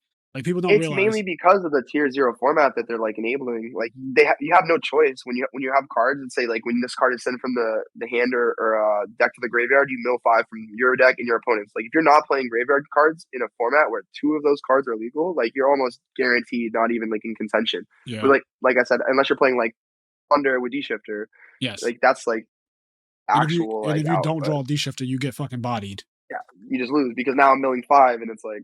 And they have some cards that I heard you can't recur too. I think that the Barrier Statue, Ryza, and something else. My friend told me that like they can't get it back or some shit. Like certain cards they get milled to the graveyard in that deck, they're gone. They're just gone. They're just gone. And like the cards he named, I was like, well, those are their win conditions. What do you mean? He was like, well, that's just, exactly. He's like, that's what it is. Like you might sit down round 1, don't know the person. Obviously, they know you. And then you mill 5 and you mill their fucking actual win condition out their deck and they're playing flow. Like their win condition just went to the graveyard. He's like, oh shit, and now I also know you're playing flow, so that might influence. I Yeah. don't know if like the boards change. It's a huge thing too, because like if you know going into top cut of an event like Pasadena that's coming up, like if you know your opponent is not on tier, you're milling 5 every time. Like you imagine that. You imagine like just knowing like going into like a finals where you're playing versus Slender. I'm like, oh well, I'm milling 5 every time. Yeah, so you think that this coming up YCS, the rulings will be really difficult for people to grasp, like all the chain links, all the things that have resolved. Yeah. Also, people have a hard time, even before they Shizu cards, tracking the number of effects that have already activated this turn that are once per turn. Yes, that is a huge thing. So apparently you're allowed to take like notes on that, mandatory effects, That are once per and turn. stuff that that are once per turn. And then on top of that, like if you mess up, so actually I'm gonna give you an example. When I was in Ecuador, I was playing the team event and I had messed up. I had drawn after I do Gars, but my opponent specifically, and I tell you with all sincerity in my heart when I tell you this, he looked at my graveyard after I made a play that would give me a game loss. Oh wow! And then he immediately went to the Dugars and said, "You drew," after I had already drawn and had searched through my deck, and I could tell that what he was trying to do because I'm like, all right, well, he I have wanted to the be game like on state the to be lookout. irreparable. Exactly, and he literally waited right until I searched my deck for a card, and I'm like, well, I know I'm about to get a game loss, but I'm like, he's definitely like fishing for a game loss here. Yes. Like he's just like, and then even after the match, well, at the end of the match, I had gone gigantic special summon resonator, and then he tried to say before you use resonator's effect, I super poly. I'm like, well, 2 things wrong with that. You can't do that because I have turn player priority. It's my turn. I'm summoning the card using the effect, and then 2, you can't even super poly those 2 cards. There's no target. So I'm sitting there, and then the match finishes, and then the guy tries to tell me, he's like, "You never activated Resonator." I'm like, "Excuse me." The judge comes over. He's like, "Yeah, I'm going to give you a warning for rule sharking." I'm like, "Well, yeah." Well, to him, not me, obviously. Yeah. So he literally just this is at Minneapolis. Threw it out there. This was in Ecuador. This was all the same match where he was fishing for the game loss. I actually won the match after losing game 1 to drawing off the guards, and I was so far ahead. Like, there's no way I was going to lose. But it was just a crazy interaction. I'm like, are you really just blatantly trying to say that like I didn't like use the effective resonator? We had a judge call on this. Like the judge came over to explain to you can't super poly, and then you're just like lying. And I'm like, yeah, that's really unfortunate. That people can be that savage. I actually have, back when I used to write articles for ARG, I went to a European YCS in Barcelona, Spain, and there were a lot of scummy things going on, including somebody asking McCabe to count out his extra deck or count out your side deck after game 1 concluded. He's like, count out your side deck randomly. And McCabe was like, sure, counts it out, it's 15. So the McCabe was like, fuck you, you count out your side deck now. And the guy's was 14. And McCabe raised his hand and was like, yo, this guy just asked me to count out my side deck. Clearly trying to get me to get a game loss. He actually has 14 in his side deck. So, yeah, get him. And the guy obviously That's insane. Yeah, that's insane that he literally was trying to go for the game loss and then he ended up, karma, I was like, instant karma. This is a factual story that happened. Paul Clark was there. Steve Silverman was there. Like, we were all there. We all went. Austin Coleman is who we stayed with at that trip. He was there. Like, a bunch of people were there. And I actually just met Austin like a month or 2 months ago for the first time. So did you say Austin Coleman when you were talking about your team? No, DB Grinder, Austin. It's their names are like so similar. It's Austin Colling. Oh, when you said it, I don't know how you pronounce it, but yeah, it sounds the same person. Like, yes, everyone asks me that whenever I like say the name. I'm like, wait, Austin Coleman's on your team? Like, no. What the fuck? No, that would be crazy. Yeah. No, I just started recently watching DB Grinder too because I like the way he deadpan explains things. He's just kind of like, yeah, he's very on point with information. Like, he definitely puts in so much work. He puts a little misplay sign over somebody's face, and it's just like misplay. Yeah, flag on the play. Yeah, yes, flag on the fucking play. And he also just kind of explains his logic, and when he's wrong, he'll blatantly say like, "Oh, I'm fucking stupid," actually, or did he? When he's right, he's like, "I don't understand why you would do this." People are scared to do that. People are scared to criticize themselves. Like, they're scared to admit when they misplay, and it's like, dude, you're never going to get better if you can't be willing to do it like to yourself, because like proving yourself to your friends will never hold it like a candle to like you being able to like prove yourself to yourself. Yes, I love that you said that. That's very true. If you can't be honest with yourself, you can't be honest with anyone else. Exactly. Self-awareness is a really big issue that a lot of people have, not even just Yugioh, not to get like too deep, but like in general, having good self-awareness, I think, goes a long way in life. And in Yu-Gi-Oh, having good self-awareness helps you to not be too egotistical, because that is a problem that Yu-Gi-Oh players often face, including myself when I was competitive. Like, our egos can go unchecked because we are basically celebrities in a small world, right? Like, exactly. That's really like what you have to deal with a lot of the time, and a lot of people don't really know how to like interact with people once you're in that like spotlight, especially if you win a YCS, and then people will forget like, you know, you were just this different person like yesterday. It and changes you're all everything. of a sudden. And your friend, you know, your friends to look at you differently because they might feel like you're acting different, and you probably are acting different. Like, speaking from personal experience, there's a whole like burden of being a YCS Hollywood champion. Fraser. Shut up. Hollywood Fraser. My friends literally still tease me to this day. It's been fucking 12 years. They still tease me to this day. When we go to an event together, we'll all show up to the event, and like I'll go to Philly regionals, right? When they see me at Philly regionals, they be like, "Oh my God, is that Fraser Smith?" And then they'll like run away as though like I'm too good to talk to them. It's been an ongoing joke for at least a decade. Like, they have not let it go. That's kind of funny though. They're like, "Oh, we know when we get to the YCS, like when we land, you won't talk to us anymore because you got to go with your YCS champion." Hollywood Fraser. Yeah, they're like, you can't talk to us now because you're around your team ARG people. Like, they would always fuck on me like that. But yeah, there's definitely responsibility with, you know, to the community and to yourself to just be honest with yourself. Like, there's nothing wrong with misplaying. There's nothing wrong with doing an illegal play and acknowledging that you fucked up, like you didn't realize it, and it's an honest mistake. Like, I know Yu-Gi-Oh community likes to throw out the word cheating immediately after anything that they see. It's like they throw around so loosely. Like, I'm over here like just it's toxic as hell. Defending my friends that like are getting called cheaters. I'm like, you guys just don't understand.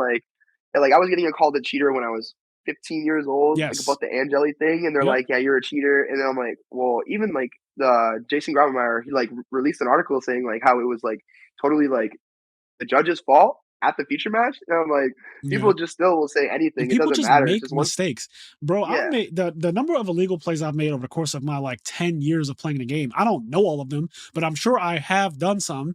And that's the biggest thing. Is like you don't even know until it happens. Like after. It's just it's really that's what makes a misplayer. Like when you do something.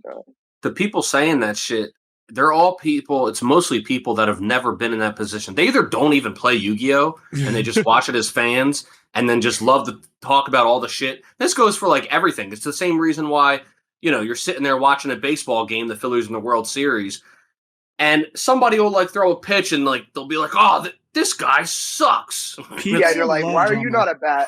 Yeah, it's like, "Why aren't you at bat?" But it's always people that aren't actually doing the thing, and they have the outsider glasses, and they're like, "Oh, this guy's obviously cheating." And it's like, you have no idea what's actually going into the 30 different things you're keeping in your head that you're missing. You know, you just miss one of them. I think people really love, obviously we know people love drama. That's not even like a hot take. Like, people in general. Yeah, they that's their fuel. Yeah, people love drama, but people also love to watch someone's downfall.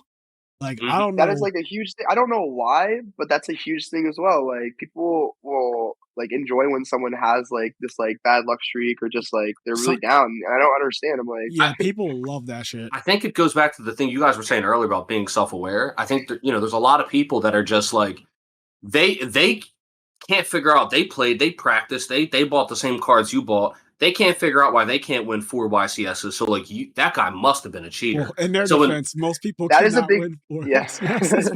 But that's what I'm saying. Though, is like, your point, though. Yeah, and then so when the rumors come out, like, "Oh, this person might have been cheating," it's like that's why he. Of course, yeah, that's why he won. They're He's so a cheater. quick to say you're a cheater when you do well. Yes. It's like people need a reason to human explain. Nature. People need a reason to explain greatness.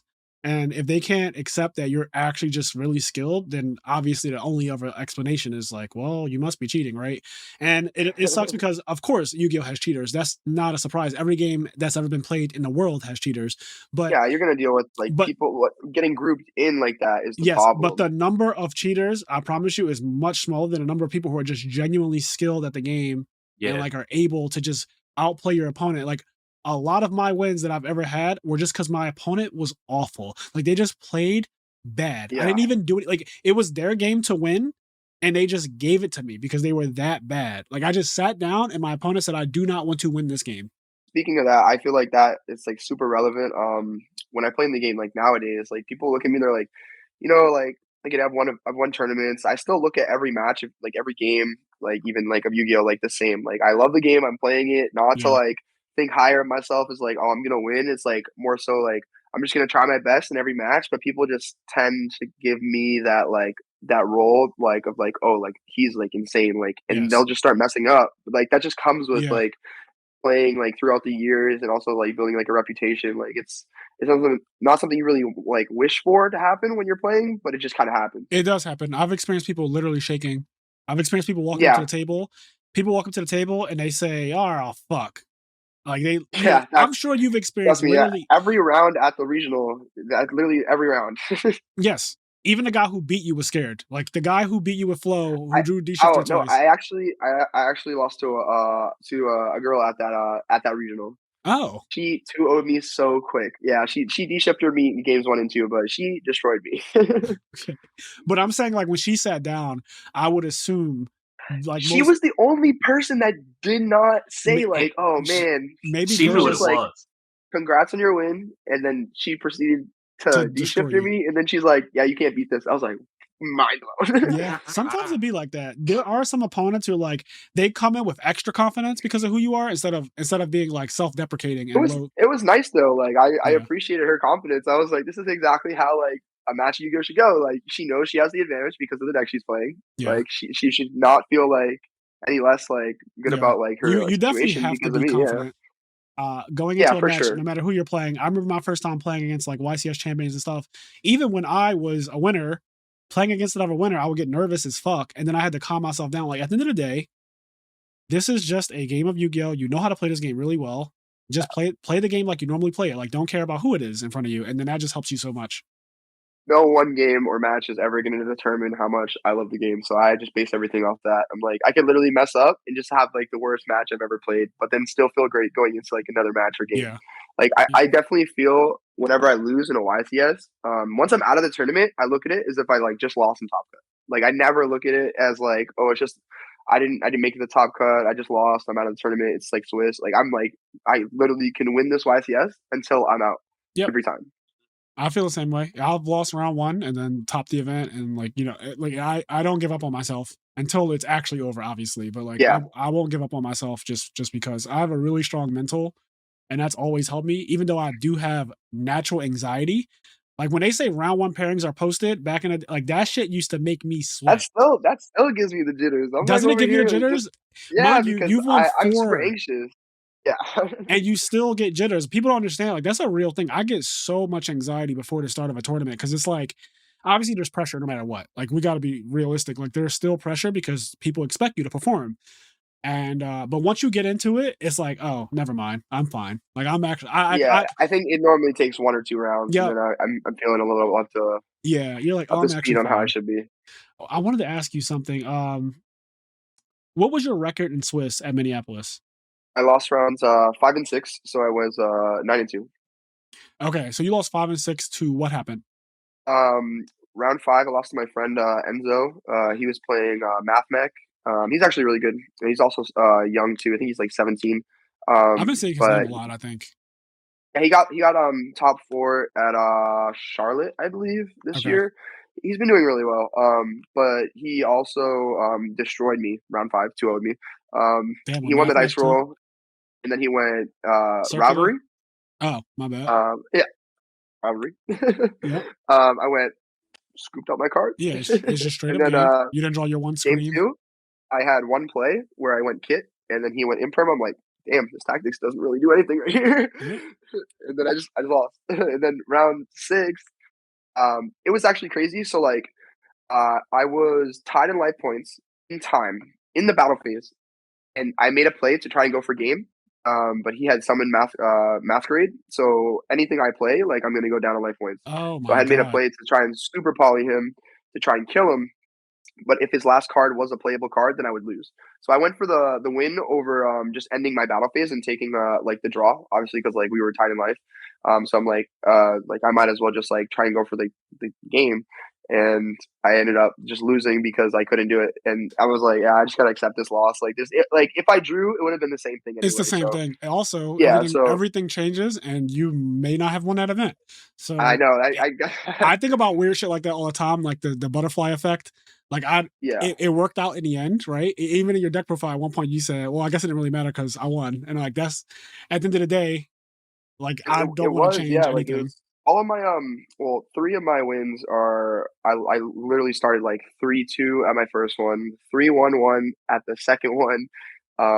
I finished X1 only losing to Furman in the third one, but then the fourth one, losing starting 4-2. So like it was all around the same spot where like I had to win out. Yeah, so you went 4-2 and just never lost again.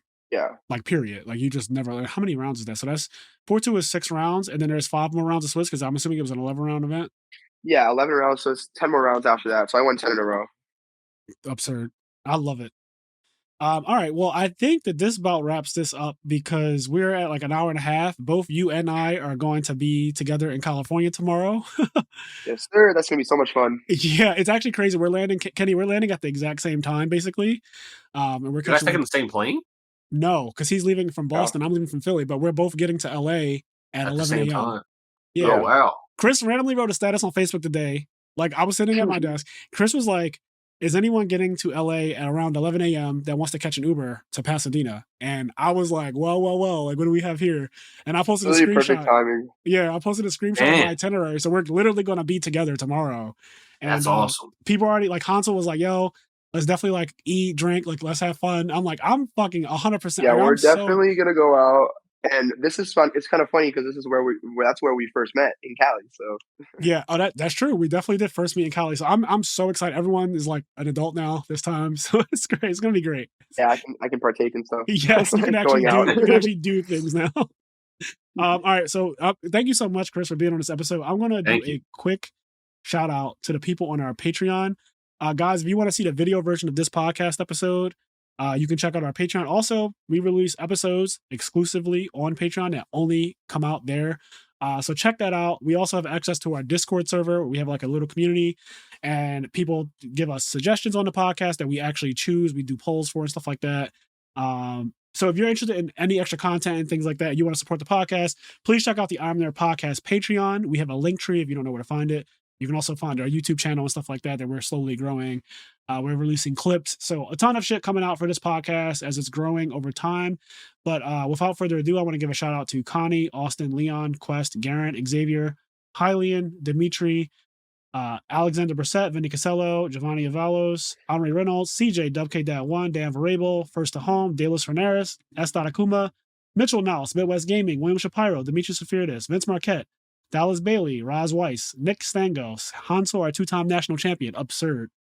Vincent Zen, Sarah Maria, Sunny Top Cup Podcast, Alex Ahern, Philip Campa, Jalen Haskins, Arale, Melfi Slump, Dominic Couch, and last but not least, we have, hold on, I think the name was Petty Kang.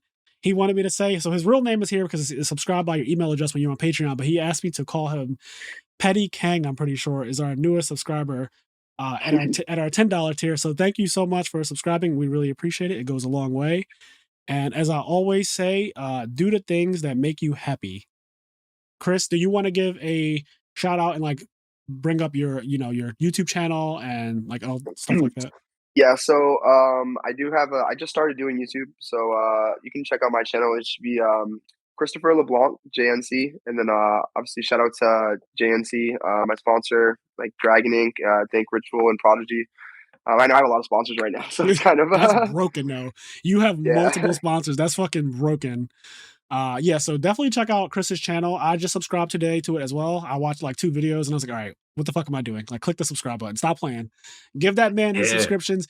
There's no reason why Chris LeBlanc shouldn't reach 100K by the end of the month. No, I'm kidding. But like, definitely subscribe. Make the channel blow up. He's literally one of the best players of all time. No one deserves it more, especially right now. Like, literally putting in so much work to just win these events. And on the ground floor, he might be a 5-time champion in a week.